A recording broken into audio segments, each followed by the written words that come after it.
Welcome to the Backlot 605 podcast. I am Casey Kelderman. I'm Brian Mensing. And today we are joined with a very special interview by Brandon Lunzman.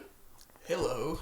Thanks for being here, Brandon. Thank you for having me. Absolutely. So we got you here. You are a writer, director, and actor. I am. Of an upcoming movie called Tales of an American Hoodrat. Yes, sir. And we're going to be talking to you about that, as well as some of your short films that you did before that. So I just want to talk just briefly. Tell us a little bit about yourself, where you're from, what you do. Well, I grew up in Aberdeen, South Dakota, and I went to college at Full Sail University in Orlando, Florida.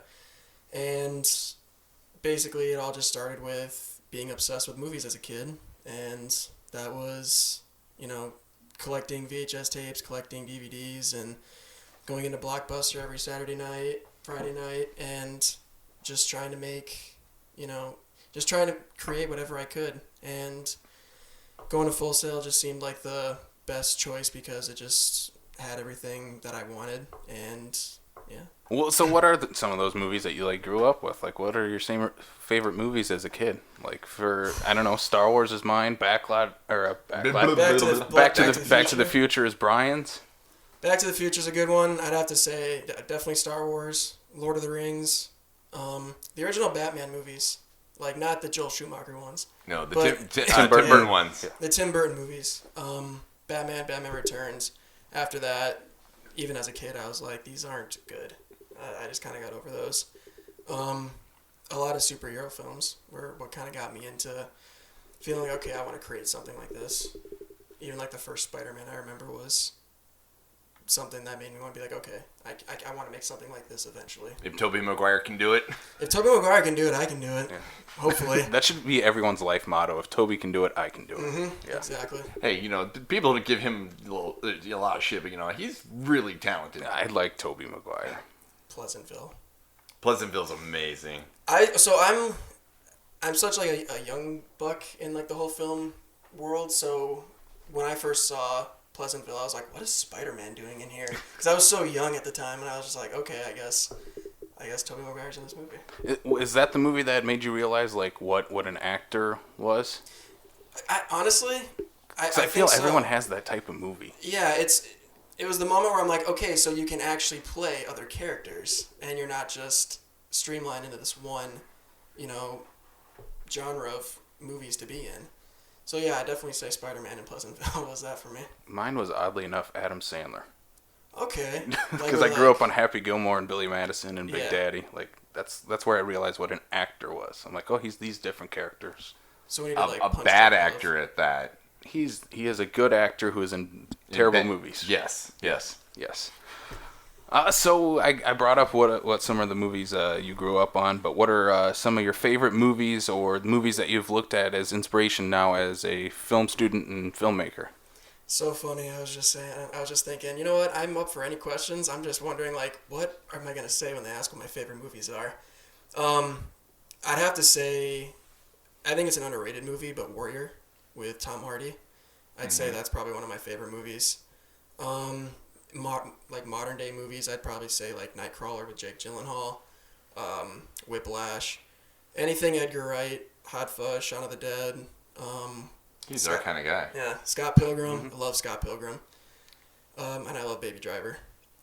I don't want to be the typical film student and be like, oh, Tarantino, but Tarantino's a mastermind in my opinion, so I love Pulp Fiction, Django. Oh, how much time you got? I can keep going with Yeah. Yeah, I don't know. I feel like each genre I have my favorite kind of movie. Even I'm not a big horror movie guy, but I love The Shining. I love Get Out. If we're talking more recent movies, I even liked Us. Yeah, those are probably the big ones I'd say. Yeah, I feel your movie tastes are very similar to ours. Yes, very much Perfect. so. Yeah, we'll all get along just fine then. It's gonna be good. We're not gonna fight at all. No. Brian might fight you about saying the Batman movies are bad, but that's okay. No. He's completely okay with trying to disavow the Schumacher movies. Oh, the Schumacher movies are terrible. He said the Tim Burton ones were okay. Yeah. Even though Tim Burton tries to disavow those. I don't know why. Those were a pinnacle of his career, in my opinion. Oh yeah, it's if you ever get an opportunity to see any of the Q&A stuff that Kevin Smith has ever done, he's actually, there's a segment where he talks about when he was working on the Superman movie with him and Tim Burton. Yep. That how Tim Burton does not like the idea of comic book movies and he thinks they're stupid and garbage, and I'm like, you did 2 of them. That seems a little ass backwards, but Yep. That is one of my favorite behind the scenes stories is the Kevin Smith talking about Superman lives. Oh, it's fantastic. Yeah, especially when you realize it evolved into Wild Wild West and the Spider. Did you guys ever see John Schnepp's The Death of Superman Lives? What happened? That's like a whole... I haven't yet. I know, and I love John Schnepp. I think Yeah. he was a great storyteller, and I feel bad not watching that yet. Yeah, I haven't seen the whole thing, but from what I did see, I thought it was really well done. I think it's something you guys would actually enjoy. Yeah, we're definitely gonna have to just do it and sit and watch it. Right. Yeah. Brian, you got any questions? Not so far. I had literally had one on top of my head, and he went off on a tangent and just went. So then, what made you want to become a filmmaker? Is there a certain movie where you saw it and it's like, I can do that? With a certain movie, that's really hard because I just watched so many movies growing up. Like, being like the weird kid, the weird creative kid who wants to like play pretend on, the playground. It's just like you want to get your hands on anything that, kind of gives you an escape from the world. So I really don't know if there was a specific movie where I was like, this is what I'm going to do. But I do remember thinking at a young age, like, oh, it'd be so cool to be like an actor. It'd be so cool to create something like this. Like, I was big into Harry Potter. I was like, oh, I want to make my own, like, Harry Potter, or, like, write my own series. And I realized, well, damn, I don't want to write a big novel. So I'm not going to do that. And then it wasn't until, like, middle school where I was really starting to, like, pick up a camera and just filming things with friends. And they did it out of love for me, I think, just like as a, yeah, we'll help you out. But they very much helped me find what I wanted to do. No, that's the best way to do it. Because my friends and I did the same thing. I think my friends kind of indulged in just, we had nothing else to do. So like, okay, let's go make a stupid movie. You came from Iowa. There's nothing else to do. There is nothing else to do. No, that's true. I'd say it's hard to admit to yourself that you want to do something like filmmaking when you grow up in South Dakota, because so many people are like, well, you can actually make money doing that? Like, you can actually do that? It's like, yeah, how do you think people who make movies do that? And it's just hard to kind of be like, okay, yes, this is what I want to do, when everyone else is telling you, well, maybe you should think of something realistic. But luckily for me, like, with my parents especially, like, they were never like that. They always encouraged me that I can do whatever I wanted. They said, if you want to be a filmmaker, go for it. And if you're going to be serious about it, we'll be serious about it. So, yeah, they definitely, without them, I wouldn't have been able to find what I wanted to do. No, that's always good to have that emotional support. I was going to say this. I definitely agree with the idea of coming from South Dakota and thinking that, we're in the Midwest and this isn't going to happen, because I can even remember even me coming out of high school, Full Sail had commercials all over the place. Yep. And I'm like, I would totally do that, but nobody from South Dakota is going to go to California or the Orlando area to go do Full Sail. That's not going to happen. So I literally just looked at it and go, that's never going to happen. And so, I went the other direction, because I immediately, when I saw that you were at Full Sail, I was like, son of a bitch. That's what I wanted to do when I got out of high school. Honestly, I wasn't going to. It was I went to a local college for a year, and it was fine and all, but I kept seeing those Full Sail ads, like the same ones you were probably seeing, and I ended up applying for a scholarship, and I'm very like faithful when it comes to like what am I supposed to do, and I just kind of prayed on it, and I was like, if this is what I'm supposed to do, just give me a sign.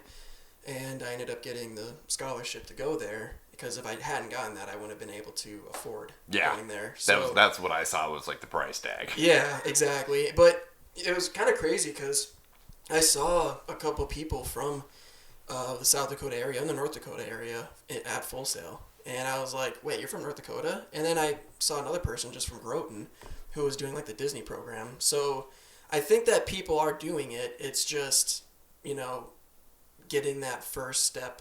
It's hard taking that first step to be like, yeah, I'm going to do this. Mm-hmm. And a lot of times, we don't even hear about it here in South Dakota. Not anymore. Yeah. No, it's very rare that we hear about someone leaving and going to pursue that career.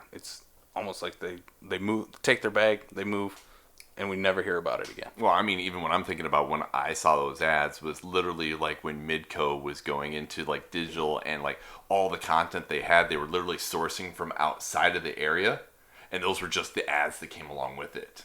So because after they started streamlining everything, you don't see shit like that around here anymore. No. No, I've seen a lot of Full Sail ads online, like every YouTube video I click on. Yeah, I'm sure you're probably searching like a lot of the creative like how-to videos. Yeah, We probably are starting to get into their algorithm. yeah, probably. Because I think that's how I was probably seeing the ads too, is just seeing like how to make a movie. So yeah. Yeah. Well, let's transition into your movies then. All right. Let's talk about some of your short films. Oh, what do you want to know? So let's just start off with guns and things of that nature. Just tell us a little bit about that and how you developed that idea and how you shot it with your friend. Yeah, it was a buddy of mine. One night we were just kind of talking about how so many people are. It's like they want to make movies. It's just a matter of, do we have the equipment? Do we have the budget? Like, oh, we can't do it because we don't have the time or the resources. And me and him were just talking. We were like, you can literally make a movie with your iPhone. If you have a phone or even like a cheap camera, go out and film something. It doesn't even really have to make sense. It doesn't have to be completely coherent. And since you've seen guns, like a lot of swearing apparently on our part, but we just had the idea like, okay, let's just go out. We got cigarettes because he wanted to smoke cigarettes in the scene because it does look cool on camera. So on the way to the gas station, we were just coming up with a story idea. On the way back, we were like, okay, we're going to film this, and this. I would film him, he would film me, just on our iPhone. And we finished it in one night. I edited the whole thing together. And that was just how that came about. Like, it's definitely not perfect, but just the fact that we got out there and did it. It was somewhat to prove a point, I guess, but mainly just to like create something. No, I like that because as I told you before we started recording here, like that's what me and my friends used to do. Yeah. You just grab a camera. Well, what's our story? Oh, we'll figure it out quick in 10 minutes and we'll go shoot it. Yeah. So what I'm hearing is every time you bring up that 48-hour festival thing, we just need to get him involved and help us try to knock this all out. How long did it take you to do that one? Because I hate 48-hour film festivals. They're freaking stressful. They're stressful, but every time you see one, you're like, we need to do this. Yes. I'd say it probably took us a little over 24 hours. Because we filmed it at night.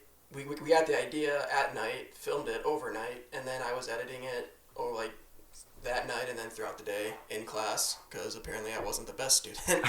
But yeah, I was editing that in class, so I'd say by the next evening it was completed. So yeah, if you guys need help with the 48-hour film festival, I'm completely down. I'm just sitting here thinking, for the sake of getting it done in 24 hours, that's more than what some people will say that they get the idea, but between execution and just delivery, it may never even see the light of day. Yeah. Festivals like that can definitely discourage people because they're like, but it's not perfect. It's like, but it doesn't need to be, because I feel like everyone understands, what it takes to make a movie. Because they were all just going through the same shit that you were. Yep. So they will understand, all right, this wasn't perfect, but you know what? We tried and we're getting our names out there. Exactly. And we had fun. Yeah, I think that's the biggest part of doing like that short frame storytelling is that it's a lot more fun because you kind of just have to riff. You're like, just do it, whatever. Camera's rolling, do the scene. Doesn't even have to make sense. Yeah, it doesn't. Like I shot one with my fiance and my best friend, and we shot one night in my old apartment, and then the next day we went to my school to shoot it as their business that they worked at. That's awesome that your school let you do that. I don't think they knew that I was there because it's a Sunday morning. Well, where'd you go to school? I'm gonna rat on you right now. Yeah, they're listening. And I used their camera, so I think they sort of knew. Yeah. So at the University of Sioux Falls, whatever, it was fun. I gave them free promotion because their logo was in it. What are they gonna do about it now? Nothing. They're gonna take away my degree probably. Tell you to pull down the video. Yeah. So let's look at your next film, Pandemonium.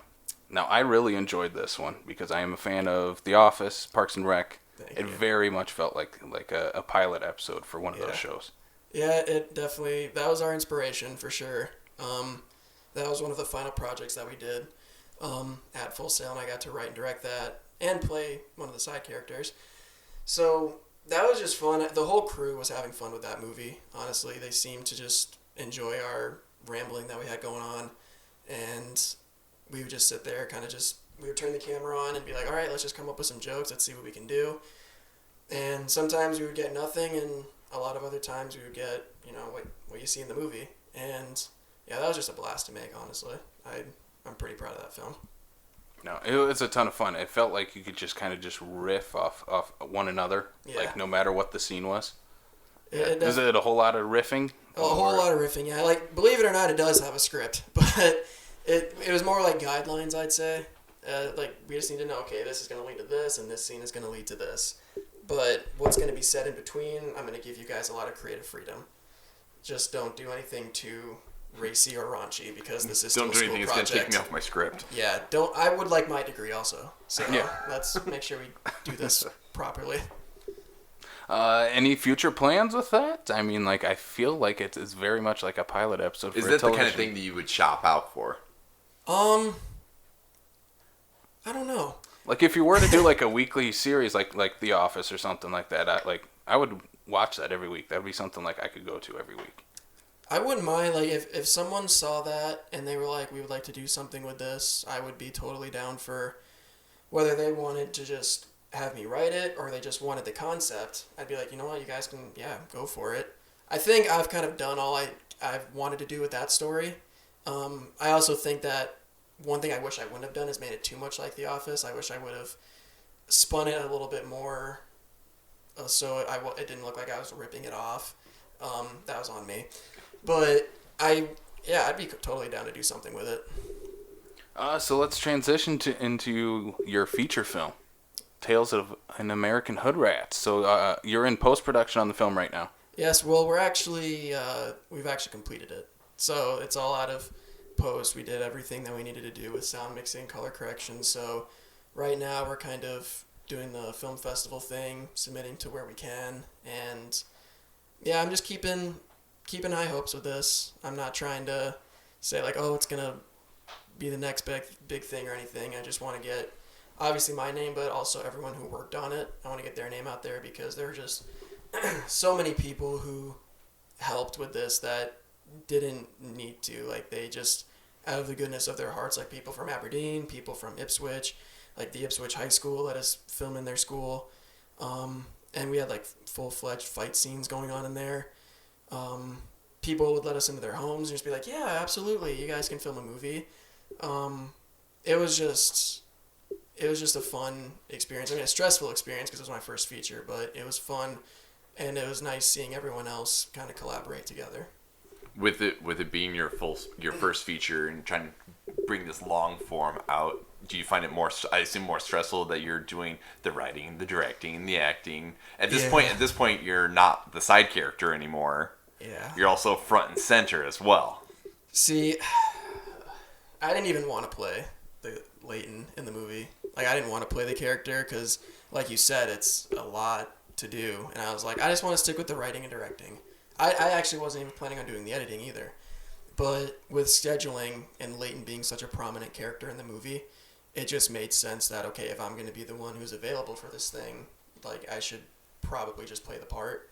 And I tried my best, I'll say that, but it's a lot, and it's a lot for someone to take on, but if you're passionate enough about it and you love the story that you're telling, I think anyone can do it if they really want to. Yeah, how did you find the transition from going to short film to feature film? Did you find it like harder, easier? You know, it was definitely harder. Definitely a bigger cast and crew, for sure. Overwhelming. We actually had a bigger crew for Pandemonium than we had for Tales. Really? And that's because we have students at Full Sail who are, trying to get that grade, and they're wanting to get the experience on set. And then when you get into town, you have people who like have some set experience, but then there's also people who have never worked on a movie set before. So we had a smaller crew, but I think it actually helped in a way. There were some times where our first AD would have been appreciated, but we had who we needed, and with them them helping out as much as they did, it made our process a lot easier. So now looking at the film, it's a coming of age story, and it right at the beginning it says based on true events. Can you tell us a little bit about that, like where this story came up? Yeah. So, the inspired by true events, I grew up around kids, not only just in school, but just around the neighborhood who would just not, they would be like these delinquent kids that you would see, but at the heart of them, they were good kids, and I knew that. And I knew that they were good people. It's just, they had a lot of circumstances that just made them lash out, and like a lot of the characters do, and made them do a lot of things that they feel pressure to do. And I also feel like it's just things that I noticed amongst kids in general nowadays, of how they feel like, oh, we have to act a certain way and we have to dress a certain way, and they feel like they have to impress people almost. So a lot of the events, I wouldn't say that like they all specifically happen to one person, or it's one character is based off another person. It was just a collection of events that I had witnessed or experienced with people, and put it into this one big story that I thought maybe I can get through to some people with this, mainly like the young adults. So when I'm looking at this here, and obviously you're taking your story and your inspiration from your experiences and the people that you've seen around. Obviously, I don't have those, so I'm pulling the ideas and the thoughts, whatever, of movies like Kids and Bully and Better Luck Tomorrow. Did you pull like inspiration from other films of that kind of nature? Stand by Me. Stand by Me for sure. I've loved that movie ever since I was a kid. Maybe even a little bit of Breakfast Club in there, I'd say. I just wanted to tell, mainly, like, when I tell people what the movie's about, I'd like to say kind of like a modern day Stand By Me with older teenagers, but dealing with, they're not dealing with things that they did in the 1950s anymore. They're dealing with a lot. I think kids today have it a lot harder, honestly. Like, I'm so glad I'm not in high school anymore. One, high school's already rough for me as it was, but it just seems like kids are so pressured, and kids are so, they just feel the need to do stupid things, and and some of them don't even feel accepted in their own homes. So that's kind of what we explore in this movie too. And I like to have a lot of humor, or my attempt at humor, in the first half of the movie, because that's what's going to grab in the young audience. And then I try to hit the message as hard at the end, because how else are you going to reel them in if you're not realistic and if you don't speak their language? Yeah, now that you bring up Stand By Me, it feels like it's very much similar characters, but now they're in high school in 2019. Yeah, it's like they stayed friends and they skipped a few decades, but they're in high school together now. Yeah, I guess one of my favorite characters was I don't remember what his name was. So they all have similar names too. That was it was the short friend who always wore the tank tops and the Jared. cargo shorts. Yeah, he was one of my favorite parts. Did you write that? Like, how did he get involved with the film along with the rest of the cast? And did you write specific parts for specific actors? No, I actually didn't have any actors in mind. I was actually going to film the movie in Florida, right after I was done, because I had finished the script right before I graduated. But it is very expensive to film a movie in Florida. Mm-hmm. And I figured, if I'm going to do this, and I got in touch with the right people, I can make this movie in Aberdeen and I can make it work. This can be hopefully something that will not only get my name out there, but like I said, local actors and singers. I mean, we had so many artists. That Denham McDermott, who actually lives in Sioux Falls, he got so many local artists and their music and his music that he put in the movie. So it very much was about just seeing all these people we could get together, and we held a casting call at the Capitol Theater in Aberdeen. And Brian Schultz actually held that together. He's one of the main people over there. So we had quite a bit of people come in for auditions, and I was just kind of looking at them, and I was like, this guy is totally Caden, this guy is totally Taryn, and the Jaren from Ipswich, his name's Thomas, and we auditioned him in Ipswich when we were touring the school for filming, and he read the first few lines, and I was like, you don't even need to read it again, you got the part, but would you like to do it again? because he was just perfect for that role. Yeah, he felt like I knew someone like that in high school. I feel like we all have. I was gonna say everybody has that one That person one friend in high school. Yeah, Yes. yeah. Brian, you got another question? What would you find is the hardest part of directing, especially if you're in front of the camera while you're trying to direct? To me, this is I've always liked this idea of trying to understand getting both sides of it at the same time, because I think of like Kevin Smith and all these other directors who do literally everything, because you're trying to process while trying to do the part. It's very stressful. I'd say the hardest part though is sticking true to what your vision is and not second guessing yourself, because it's very easy to criticize yourself, one, because you're acting, so you're looking at you're trying to look at everyone else, but you're so focused on like, oh, I did that wrong, why did I do it that way?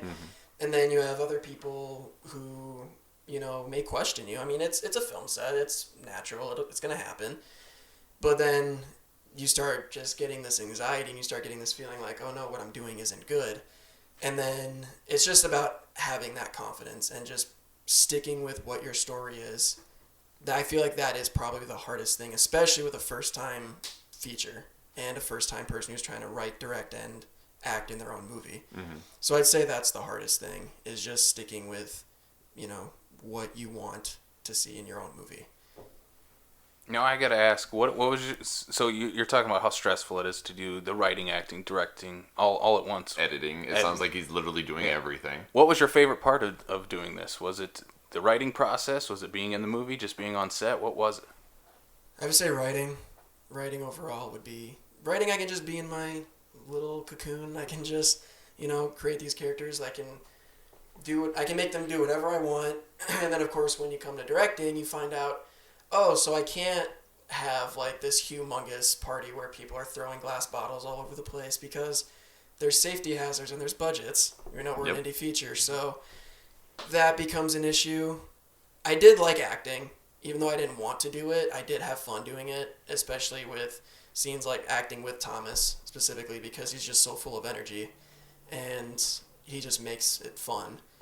I'd definitely say the writing, just because you feel like you have like limitless resources in your script, but then when you get to the directing, acting, and editing part, you realize I gotta cut some things down, and it hurts. It hurts as a director to take certain things out, because you know that this doesn't work for the story. Now you talk about all the like the party scenes. There's quite a few of those. Also, there's a lot of fight scenes in this. What was it like shooting those? Because I mean, looking at your other two films before this that I saw, there's no fight scenes. What was it like trying to shoot those? It was really fun. I've always wanted to do fight scenes, and I just wanted to find the right movie that I could put them in. And I was like, oh, this is perfect. We had a lot of help from the guy who actually played Griffin, Adam Casagar. He, like, with the... I'm trying not to get into spoilers here. There's a stunt that's done in the movie, and without Adam, we would not have been able to complete this stunt, because he had pole vaulting mats. So that was nice, but shooting the fight scenes was really fun. It was the lunchroom one. I'm trying not to get into spoilers. The lunchroom one was a little more difficult, because there's all these extras. There's a lot of people involved in the fight. So you're trying to make sure you're keeping everyone in line, and you're trying to make sure if something's going on in the background, like, okay, is he actually doing what someone would be doing in a fight? They're not, like, joking around, or they're not, like, the hits don't look fake or anything like that.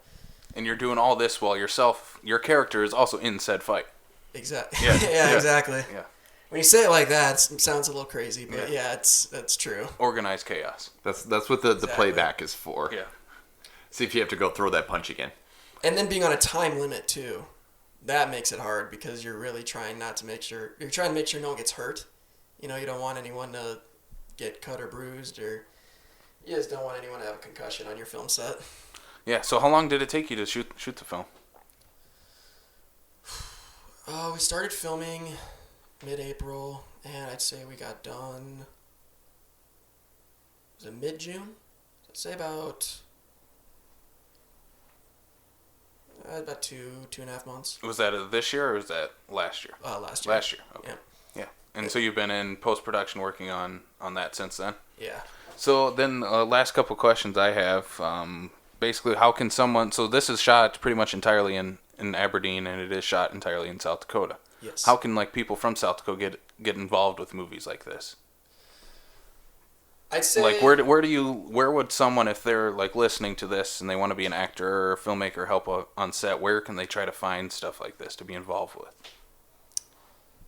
Because I think that's one of the hardest things to find in this area, because it almost feels like there's a disconnect between everyone sometimes. And there really shouldn't be. No, there shouldn't be. I completely agree with you, but I would say if you're really serious about it, like we were saying before, just go out and do it, film something, because how I kind of got started with it was doing the Fishguard Film Festival, and it wasn't even for me. It was for a buddy of mine. He was doing it, and he wanted some help. And he had known that I'd, been recording some stuff, and people will see. Well, people will notice if you're serious about it and you're out recording your own things and you're trying to make connections. I know it can be kind of difficult because I can be kind of socially awkward too, so it's just like, all right, what do I say to this person? But just going out and doing, what you want, filming what you want, you will meet those people. And even doing local film festivals, you'll meet people and you'll get those connections to be like, oh, well, we're actually working on this other film. Would you like to join in since you helped us with this? Absolutely. It just depends on how serious you are and how serious the people around you are. And I think the best advice I can give them is just go out, film something. You will meet people. Because you're going to need people to be in your movie. And if they're serious about it, they want to be real actors and they want to be actresses, they'll help you. And they'll know other people as well. So they'll help get you there. I think that's how we ended up as moviegoers. What do you mean? Oh, yeah, we were... So recently, me and Brian were extras in a short film that one of our buddies, Dominic Winnicky, did. Oh, awesome. Yeah, and he just sent out something on a Facebook page and group, and we responded to it, and we were basically Jay and Silent Bob standing outside a movie theater. Perfect. He's like, we need somebody tall so that there's no camera reflection. I'm like, well, Casey's gonna over there. Yeah. So I had a very important part. I had to make sure the camera did not reflect. Well, you guys are already on the right track, honestly. Yeah, that's kind of what we're trying to do here. I feel like we're trying to just bring it all into one thing so you can kind of network out of it. Well, I was gonna say, that's what I almost kind of see this as, is that, we have our little niche, and if anything, if it helps bring two people together or even put us into the right position, then hey, more the merrier.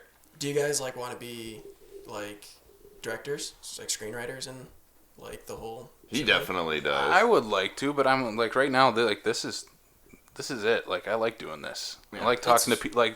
That's one of my favorite things just about movie making in general is more. Just as much as, enjoying watching the movie is talking to people that made it. Yeah.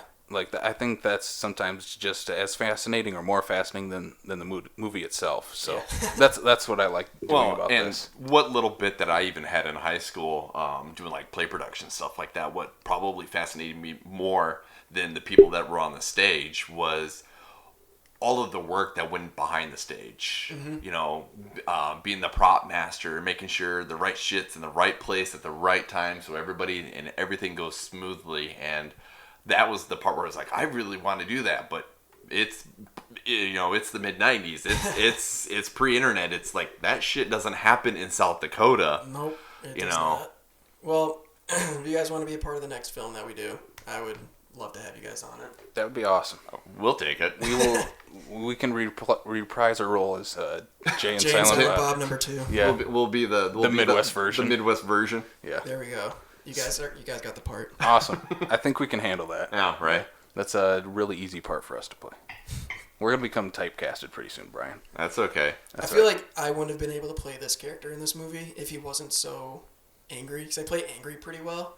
And he doesn't show a lot of happiness or emotion, so I can have a pretty serious face when it comes to just yeah, whatever, man. So and here you sit just smiling this entire time, exact opposite of what you play. I find that fascinating. You guys are good people, so how can I not be smiling? Yeah, thank you. Not trying to kiss ass. Yes, I am. Brian, you got any other questions? No, I don't. No, basically I just want to finish off with what's the next step for the film and where are people going to be able to find this? Well, do you know yet? If you guys want to go, we have a Facebook page for it, just Tales of an American Hoodrat. Hoodrat, all one word.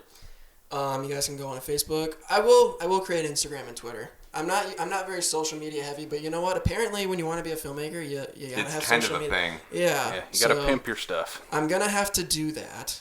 And then we are doing the festival circuit right now, just submitting around.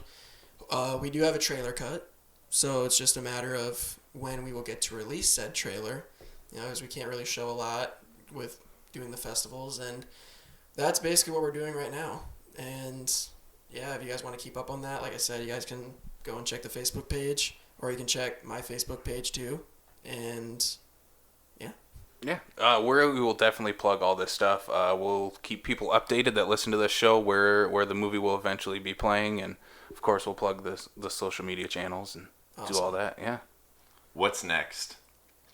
Well, I do have a series I'm working on, and it's something I've been working on since high school. It's my biggest passion project, and without getting into like too much like of the story, it's a little similar to Tales, but the kids are very much outcasts, and they live in a very corrupt town, so they decide to rebel against said town. That's really all I can say about it, but yeah, that's something I've been working on for a while, so I have the pilot script. Now I'm trying to revise what I did in high school to, make it more modern, because I've definitely learned a lot about script writing since, junior year of high school. So that's what I'm hoping to do next. Awesome. Yeah, I'm looking forward to it. So Brandon, thank you so much for being on. We are looking forward to having everyone else watch Tales of an American Hoodrat, and just thank you for being here. Yeah, thank you guys for having me. Absolutely. Brian? Yes? I just got to say goodbye to you. I'm right here. This is our sign-off, so what's your fancy sign-off for today? I don't have a... You got to have a sign-off, man. Yeah, you'd think 35 episodes I would have figured that out by now. I have a fancy one that he hates. So. Oh my god, I hate it so bad. Please don't put this up until he records a sign-off. Yeah. Thank you very much. We're just sitting and waiting, Brian. Anyway, we'll see you next time on the Backlot of South Dakota. Bye.